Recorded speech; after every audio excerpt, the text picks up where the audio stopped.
Becca, I'm so excited to have you here. I'm excited to be here. Thanks for having me. Yes.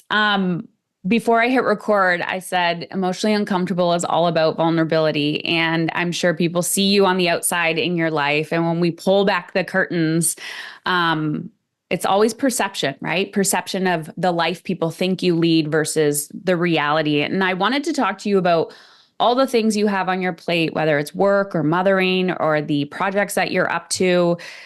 To kick us off, would you be open to share maybe a few things people don't know about you when it comes to, putting yourself out there in the world and what they perceive versus reality? I think that it might appear like I have everything figured out and everything strategically planned.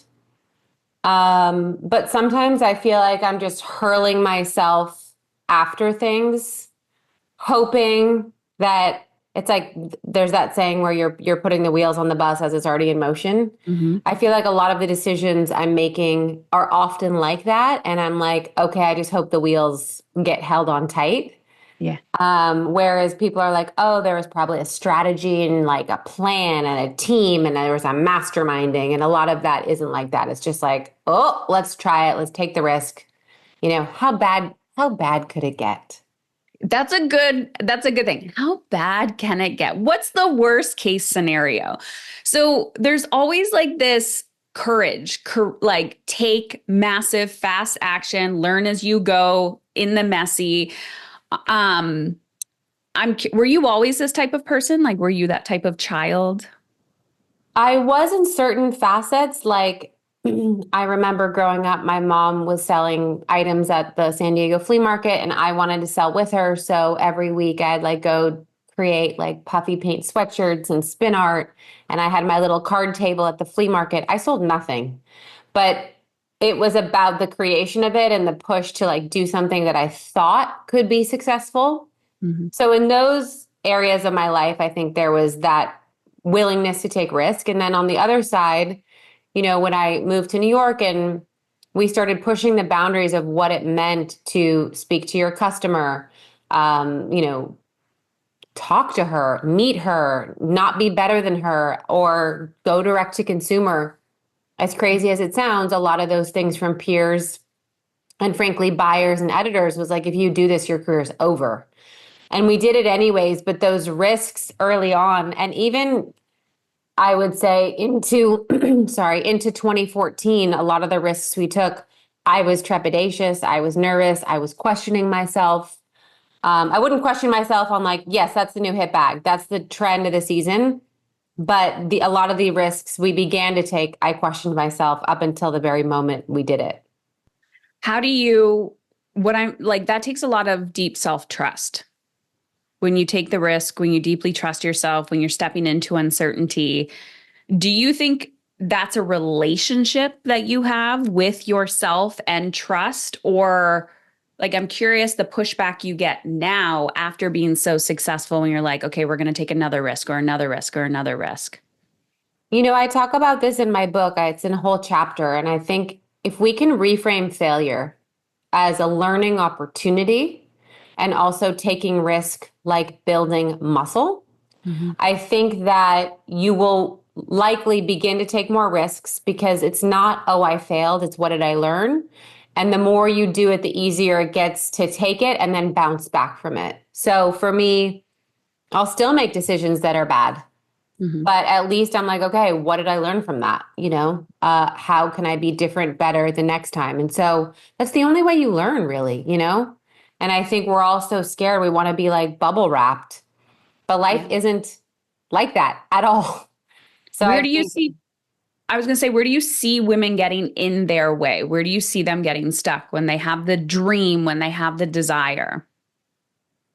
so I see it in women in corporate America who want more uh, freedom to also be mothers. And they don't want to take the risk of saying, I'm going to demand that when I return from mat leave, these are my pumping times. Or I'm going to demand that I get to go for my kids' activities. Mhm. Um, I see it in women who want to start their own companies, but are like, but what if it fails? What if it doesn't work?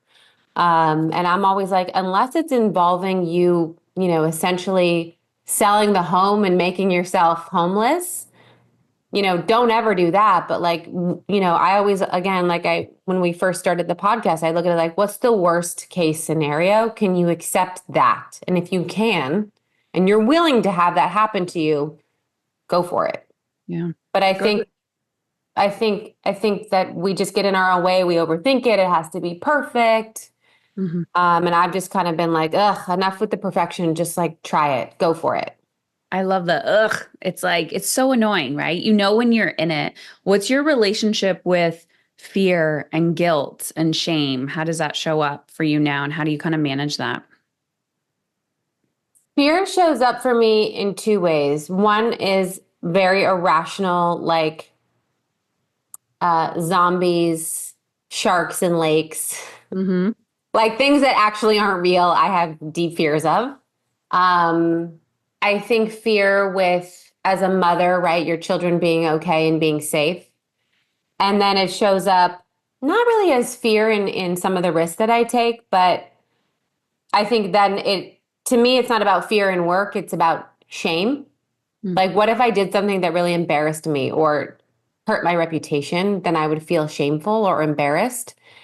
And the guilt only comes in when I'm working too much and I'm missing out on beautiful parts of my kids' lives, or I'm not working and I'm with them, but I'm somewhere else Yeah. mentally. And I feel like in the last 2 years, I was really good at getting out of that. I was fully present and in the moment. And the last 6 months, I've noticed I'm thinking about work while I'm with the kids, or I'm distracted about work or whatever's happening. And I'm trying to reset that come January.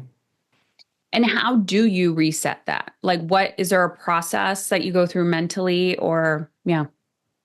I think for me at this particular time, this project that I'm doing will be done in January. Hmm. And I've decided that whether that project is going to make me millions of dollars or more famous or more whatever, it's actually not worth me not being present with my children.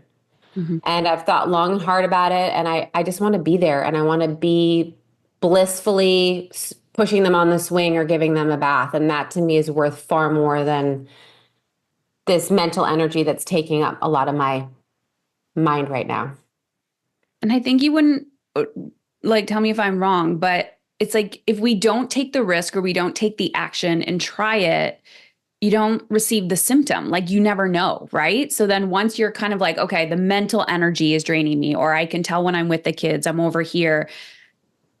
That's where we decide to course correct. It might take some months to do so, but that's where you get the privilege of listening to yourself, taking the action that's required. Yeah, and I think, something I said yes to a while ago, I said to my husband, I won't know, I can predict our lives if I do this, or if I don't do this, I can predict our life. If I do this, I can't. So I have to do it. And, I'm learning from it every day. And so I think it's just like, at the end of it, you can reflect and say, was that a good decision or a bad one? And if it's bad, what did I learn? And if it's good, how do I strengthen that? From this conversation, I'm hearing you say, I take quick action, I pivot quickly as needed. Yeah. You have Yes. 4 children. 4 children. Yeah. What has becoming a mother taught you about leadership?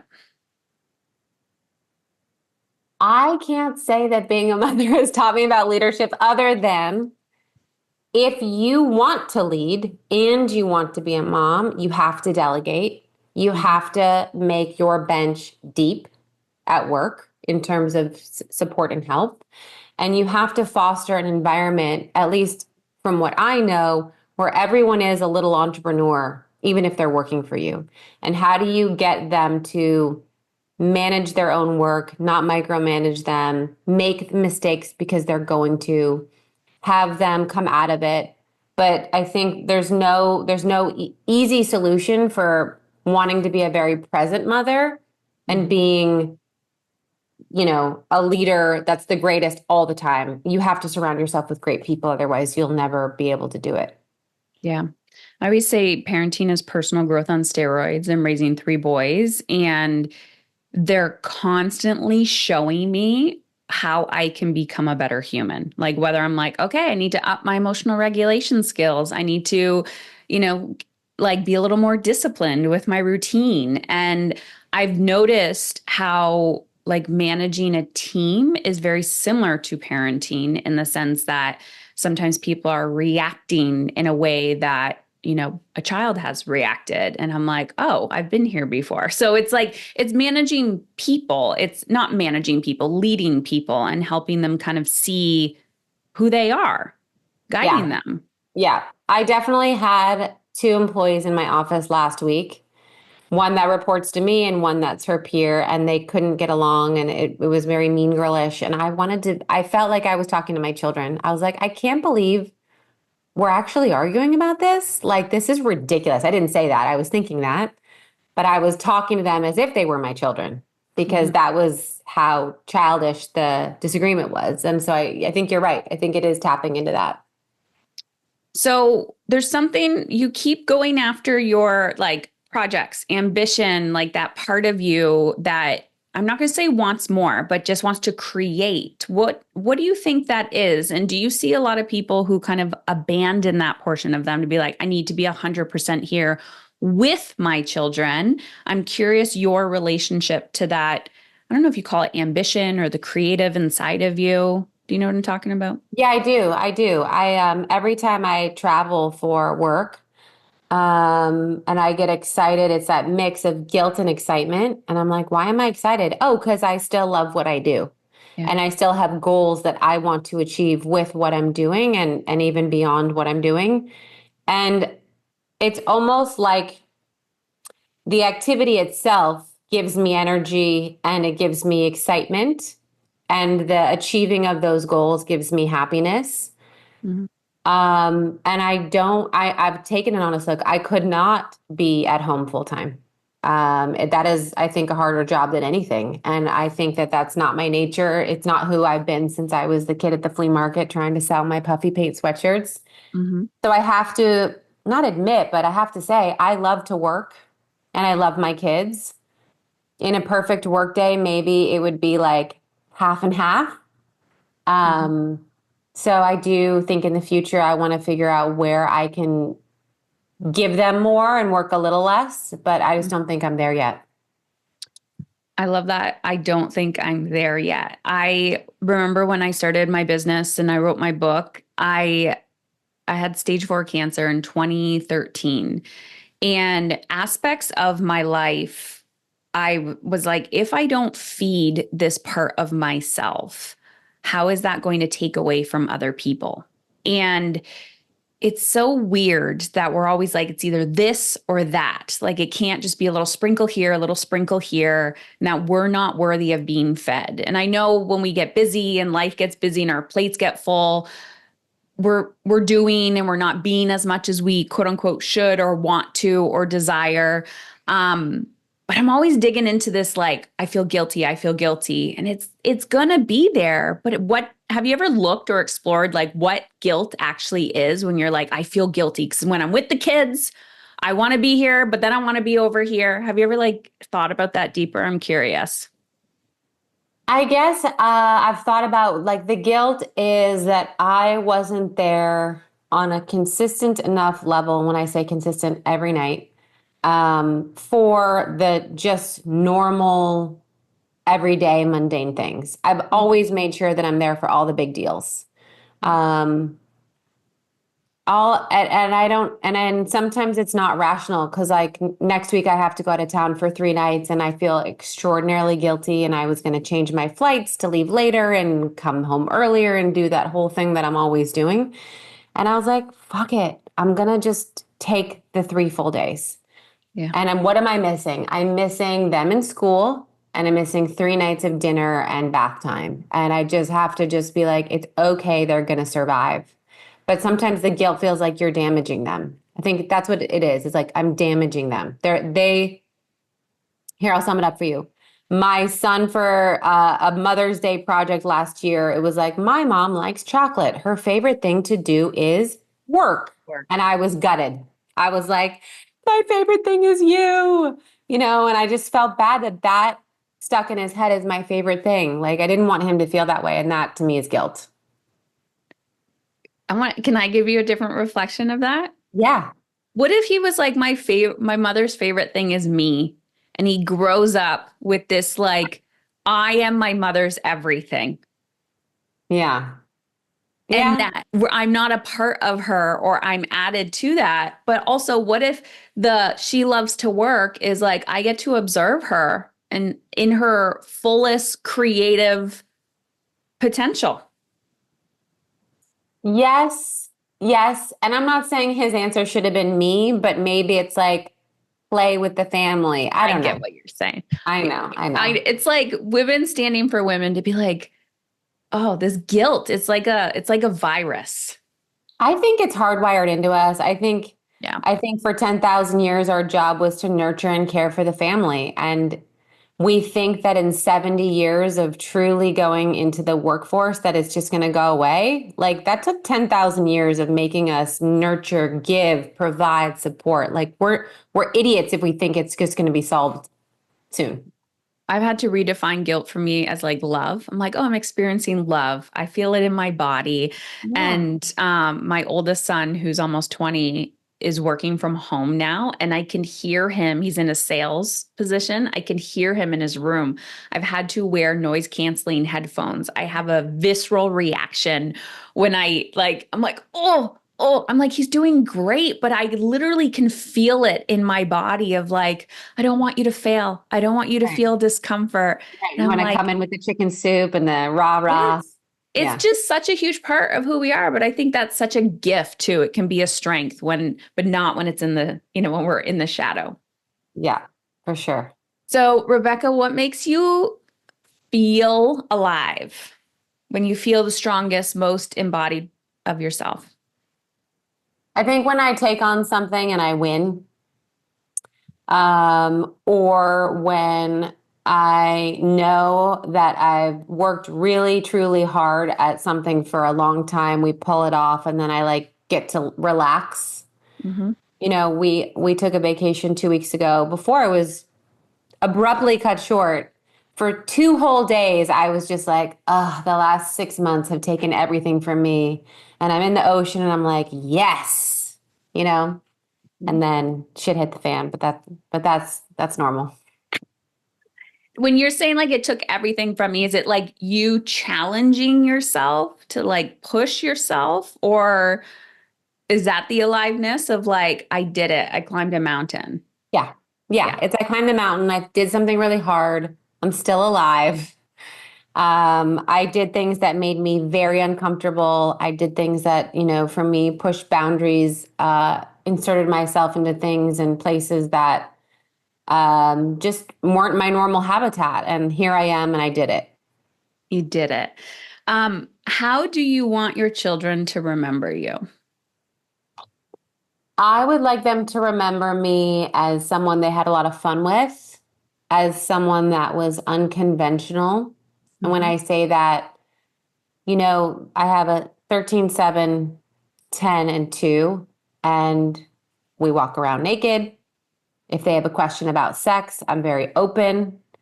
If they want to take a risk, I'm like, yeah, go for it. Like I would watch my friends like hover over their 2-year-olds when they're learning how to walk, or like everywhere they go, they're helicopter parenting. And I would be sitting there being like, no, no, they need to fall. They need to experience that so they know. Mhm. So I've always tried to be the kind of parent that's relaxed and like do the rules matter? Like, I don't know, all these things that we're told, is that really the right way? No one really knows. And so I hope that they see that relaxed sort of casualness that um, I've tried to raise them with. I'm curious, is there something that you noticed within yourself raising number one versus raising number four? And that you would say to your younger self when you had your first child? Yeah, number one was incredibly easy. And because it was my first time, things were hard. But Mhm. looking back, He was the easiest baby. We took him everywhere. All of our friends fell in love with him. We were the only guys, parents with kids at the time. So he was just hanging out with adults all the time. We partied with him. Like he was just our like plus one. But there were things that I look back, I'm like, why did I think that that was hard? Why was that a struggle? Like I remember my husband went out of town for a week, and I remember every morning I'd be like, oh God, this is really hard to be alone with him until the nanny comes. And now I'm just like, I'm alone this morning making 4 lunches, taking 4 kids to school. Like it's no brainer, So I think it's a first time parent thing. But I think I've just learned to relax into a lot of things. Like I remember a stewardess touched my son once, my first, and I was like, oh, she's on a dirty airplane touching my precious son's fingers. And with my second, I was like, can you hold the baby while I go pee? You Yeah. know? It's like So, you put in the reps and you're gaining those muscles and you're like, okay. And then you can you have the capacity to handle more. yeah, for That's the sure. beauty of women. What do you want women like if you had to leave a legacy for women in general? What do you wish that could be? I think it's multifaceted. Obviously, with my brand, I want a woman to feel empowered and confident by what they're wearing. But I think it goes deeper than that, right? We got to also like make sure that if it's a woman who has goals, they feel supported and know how to achieve it. It's why I co-founded the Female Founder Collective, so that you can get the education you need to succeed as a woman in business. You can get the community, you can get the mentorship that's needed because it's fucking hard. And I think to me, it's about how do you address the whole of a woman? It's why I have my podcast so that you can listen to women like yourself, giving incredibly, vulnerable and fearless stories. So I think it's just like, wow, she empowered women from the inside out. I hate the word empower because it sort of denotes that I'm giving you power, but I guess what I mean, because there isn't a better word these days, is she inspired us from the inside out. Yeah. I love how you rephrase that. I always like when I'm talking to people and they're like, this word triggers me, or this word, I always say, or this phrase, the I can do hard things. I'm like, I had in my mind, I had to tell myself, I can do things. Nothing is hard. It's just emotionally uncomfortable. Sending Mhm. that email is not difficult. Saying yes to a project is not difficult. It's just going to be emotionally uncomfortable. So if Yep. I can learn to lean in and manage that emotion, take the action anyways, because I had to deprogram myself that life was hard. Yeah, I think I always try and like remind myself what actually was hard, right? Women getting beaten and put in jail for the right to vote, or working in the coal mine, or never seeing your kids because you didn't have a weekend because they didn't exist 100 years ago. Uh, Picking cotton in the cotton fields, like, right, those were hard things. Like when we're like you said, sending an email, it's emotionally uncomfortable, or confronting someone who's being an asshole is emotionally uncomfortable, but it's not hard, like physically hard. Yeah. There's so much opportunity that we have that women before us did not. Yeah. 100%. Yeah. So, Rebecca, what are you up to? Where can people find you? What do you want? Where can we get your book, your podcast, all the things? Yeah, so my podcast is called Super Women. It's wherever podcasts are available.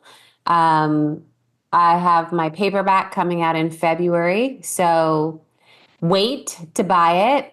There's an added chapter, a revised intro, and if you download the Audible, there'll be some special added content.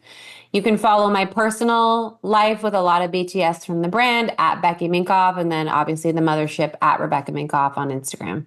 And Awesome. then, sorry, wait, that's not enough.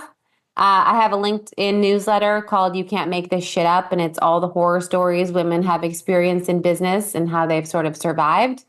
And then, if you're a consumer, I have a Substack called A Little Bit of Everything, and it's literally just my thoughts on a piece of paper, products I'm loving, supplements I'm taking, how I'm staying healthy. Awesome. We'll have all the links for that in the show notes. Rebecca, thank you so much. I always get emotional when I'm speaking to a woman who's like constantly pushing her edges because I know how difficult that can be. And I just wanted to say thank you for not giving up. Well, thank you for having me. And to everyone listening, it's fucking hard and it doesn't get easier.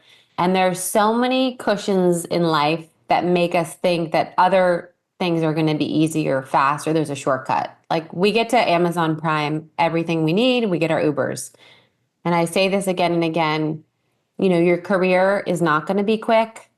Your building a brand is not going to be quick. It's not going to be 3 years. It's going to be 10. It's going to be 20, right? I'm approaching 20 years. So just change your time horizon and change your expectations. And if you love what you're doing, like it's the going through it that should bring you satisfaction, not some mythical end goal that is one person's headline. Yeah. I think when we start to accept that it's a journey, doesn't get easier, but you become more accepting of the challenges. Yeah, we have to unbrainwash ourselves that it's like the one goal and you achieve it and you're just like, oh, now I'm good. I'm happy. That was happiness. I feel like that's how our brain tries to it's like a safety cope like mechanism. Like after you go through childbirth and you're like, I'm never doing that again, and then it forgets the pain. Yes, it's Yes. true.